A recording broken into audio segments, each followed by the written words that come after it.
Hola, buenas. Este vídeo es para intentar describir la fase de la Revolución Francesa que comprende, como veis en la presentación, desde 1789 hasta 1792. 3 años muy intensos.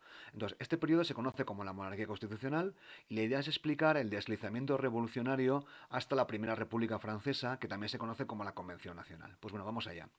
Aquí tenemos una imagen de la monarquía constitucional con Luis XVI, porque hay que recordar que el rey sigue siendo rey en este periodo.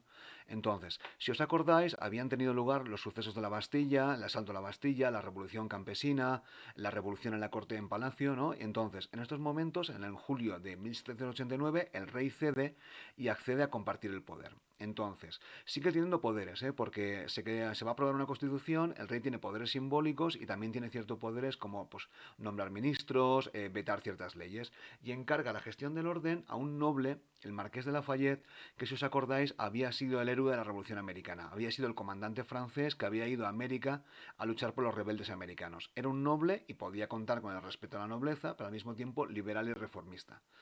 Luego, mientras tanto, los estados generales cambian su nombre y asumen el nombre de Asamblea Nacional. Ellos asumen que representan a la nación, que mandan ellos y que son los encargados de crear ese mundo nuevo, de crear nuevas leyes y de cambiar el sistema. Es una época muy optimista. Y mientras tanto, en París, los sans-culottes, esos artesanos radicalizados y revolucionarios, seguían mandando en las calles. Bueno, entonces, es una época muy intensa y vamos a hablar ahora de la Asamblea Nacional, que está muy activa. Pero esta Asamblea Nacional pues tenía que solventar el problema de la deuda. Si os acordáis, Luis XVI había convocado a los Estados Generales porque tenía una deuda inmensa que pagar y esa deuda todavía estaba allí. Entonces, esa deuda estaba allí y ponía muchos problemas pues, a la acción política porque tenían que pagar el dinero que adeudaban. Entonces, esta asamblea, como he explicado, está muy activa, aprueba muchas leyes y decretos. Voy a explicar algunos de ellos.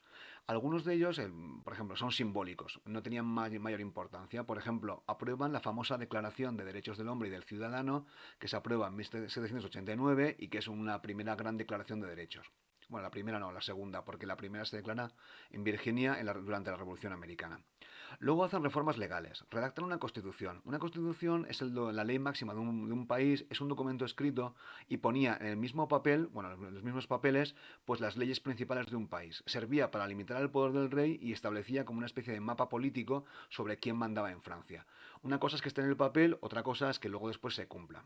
Luego después tiene algunas reformas legales como la abolición de los derechos feudales, bueno, la abolición de los privilegios, la igualdad ante la ley, que eran aspiraciones de la burguesía y unas reformas que mucha gente deseaba, tanto campesinos, burgueses y también nobles. Y luego tiene algunas leyes prácticas, que es la expropiación de los bienes de la Iglesia, que tendrá una importancia bastante grande y que explicaré más tarde. Bueno, la cuestión religiosa. Entonces, he visto que se expropia las tierras de la Iglesia. Entonces, la Iglesia era una institución importantísima, la Iglesia Católica, en la Francia del siglo XVIII y con anterioridad. Entonces, el clero no recibía subvenciones del Estado y se financiaba con las tierras, que no es que las cultivaran ellos, sino que las tenía alquiladas, arrendadas o con derechos feudales a los campesinos. Entonces, cuanto más tierras tenía una iglesia, pues una parroquia o el arzobispo, pues más dinero pues tenía el cura, el obispo, etcétera. Y con ese dinero pues se financiaba pues el mantenimiento de la iglesia, alguna escuela local, obras de caridad, etcétera. Obviamente había órdenes religiosas, franciscanos, jesuitas, etcétera. Algunas estaban muy vivas, tenían muchos miembros, y otras órdenes religiosas tenían tierras pero estaban muertas, es decir, no tenían monjes. Entonces, los campesinos pues pagaban rentas a la iglesia, intentaban pagar lo menos posibles. Algunas eran muy bajas, como pone aquí, porque eran rentas que se habían pactado durante la Edad Media o hacía muchísimos años y no subía. Con lo cual había campesinos bastante cómodos, pero estos campesinos podían desear tener la propiedad y no depender del alquiler de esa renta.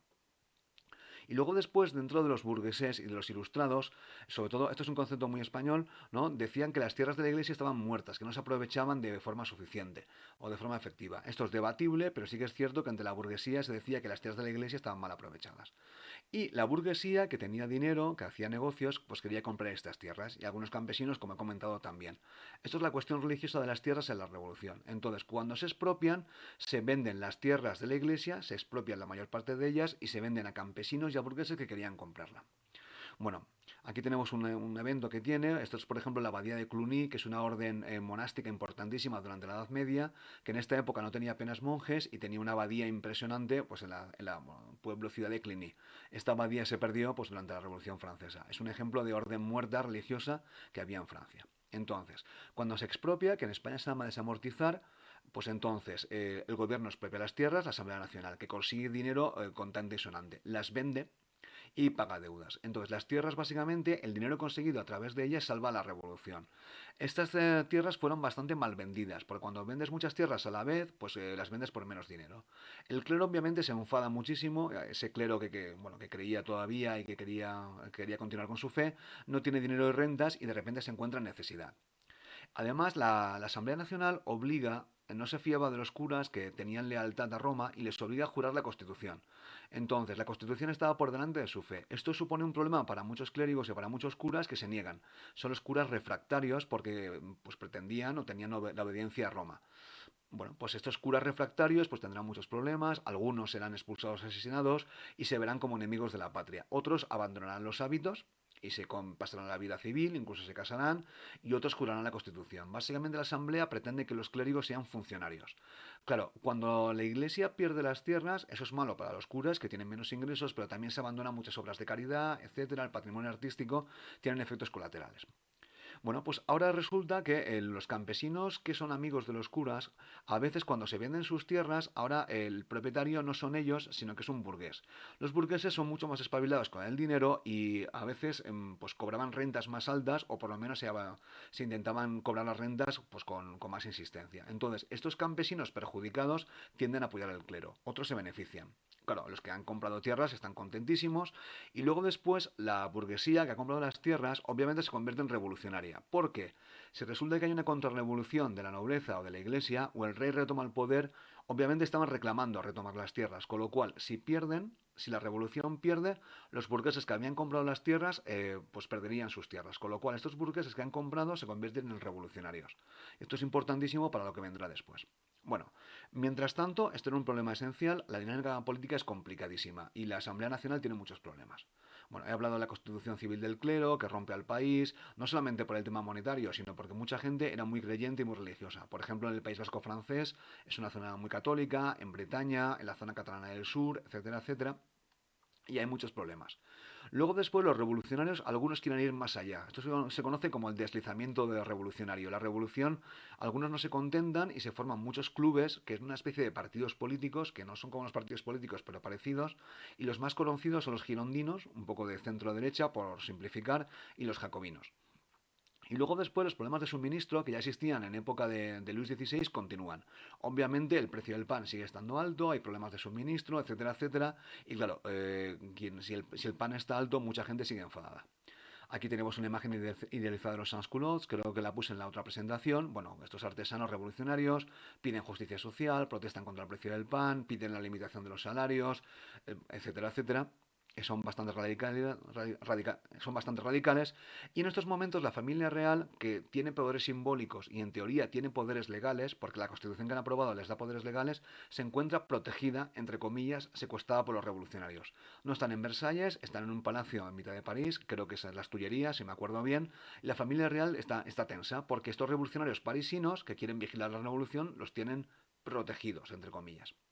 Bueno, la situación es confusa, hay un aumento de la participación política, los clubes, cartas, las manifestaciones. El rey tiene miedo y al mismo tiempo los revolucionarios también le tienen miedo al rey, porque ellos temen que los otros monarcas absolutistas de Europa le presten ayuda. Entonces, hay conspiraciones, se cree que el rey está enviando cartas y la situación es confusa. Bueno, ahora vamos a analizar qué pasa entre junio y septiembre del 92. Han pasado más o menos 2 años, la monarquía constitucional está más o menos estable, aunque tiene muchísimos problemas, y entre junio y septiembre de 1792 el sistema se colapsa. ¿Y qué es lo que pasa? Primero, el rey toma una decisión que es fatídica. No sabemos qué hubiera pasado si no lo hubiera tomado, pero decide, tiene miedo, escapa con su familia y escapa fuera del país. Entonces, tiene mala suerte y se ha atrapado en un pueblecito cerca de la frontera que es Varennes. Se ve que el oficial de aduanas lo reconoce al rey, lo atrapa y lo devuelve a París. Entonces, el rey es devuelto a París, la asamblea no sabe qué hacer, porque algunos miembros de la asamblea eran todavía monárquicos, no se habían convertido en republicanos, están en shock, protegen al rey, pero vamos, obviamente han quedado en evidencia y los republicanos tienen que dar cada vez pues, más fuerza. Bueno, hay una anécdota que los republicanos y mucha gente de París recibe al rey, según vuelve en el carruaje, sin descubrirse, porque bueno, lo que era muy simbólico delante del rey era quitarse el sombrero, entonces lo reciben sin descubrirse como muestra del desprecio que le tenían. El rey de Francia, Luis XVI, ha perdido todo su capital político cuando ha intentado escapar. Y básicamente ya es un prisionero y está en París atrapado. Aún el rey sigue vetando leyes de la Asamblea, con lo cual enfada más a los republicanos y bueno, la situación está ahí. Entonces, en esos momentos, la Asamblea, bueno, aquí tenemos una imagen del rey atrapado en Varennes. Bueno, esto es una imagen del carruaje, obviamente es un grabado y es ficcional. Y aquí está, pues, Varennes, que es un pueblo, una ciudad que está cerca de la frontera con Bélgica. Entonces, obviamente, si el rey hubiera escapado a Bélgica, pues hubiera salvado la vida y hubiera sido protegido por los monarcas absolutistas. Entonces, en estos momentos el país entra en guerra. Entonces, la explicación tradicional es que los otros países entran en guerra porque quieren proteger a Luis XVI. En realidad, entran en guerra probablemente porque querían aprovecharse la situación de debilidad de Francia. También esta guerra fue causada en parte por la Asamblea. La gente republicana o miembros de la Asamblea eran bastante belicistas. Bueno, diferentes potencias de cara a la guerra a Francia, en concreto el Imperio Austrohúngaro y Prusia, y hay un ejército prusiano principalmente que pues va a atacar a Francia. La prensa, no hay censura, aparece la prensa amarilla, la prensa sensacionalista, y se ceban con la monarquía, que se intenta escapar, se ceban con el clero refractario, les acusan de todo tipo de crímenes, reales o inventados, y luego después también hay publicaciones realistas en todas las situaciones de tensión. Y es de tensión porque un ejército prusiano y austrohúngaro está atacando el país y está dentro de Francia. La patria está en peligro y en estos momentos unos voluntarios de Marsella pues marchan desde Marsella, que está en el sur, hasta París, cantando la famosa canción La Marsellesa, que posteriormente se convertirá en el himno de Francia.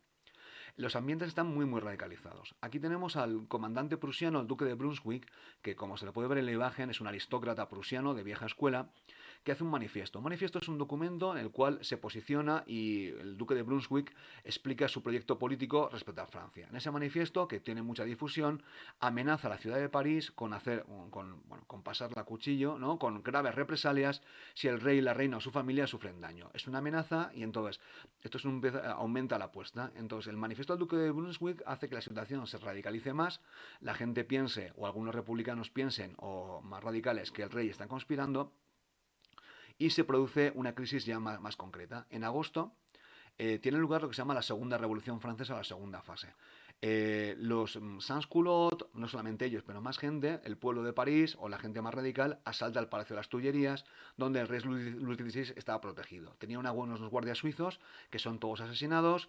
En este asalto, básicamente, pasan por encima. Aquí participan dos mujeres, no, lo pronuncio fatal, Ceroine de Méricourt y Pauline Léon, que son bastante conocidas, republicanas, y Ceroine de Méricourt es la chica que está representada en La libertad guiando al pueblo, que se le ve el pecho, y se convierte en una heroína de la revolución. Entonces, el pueblo de París, o al menos el pueblo más radicalizado, asalta el Palacio de las Tullerías y convierte al rey Luis XVI en un prisionero. Con lo cual, pues básicamente la monarquía constitucional ha acabado y se crea la Primera República.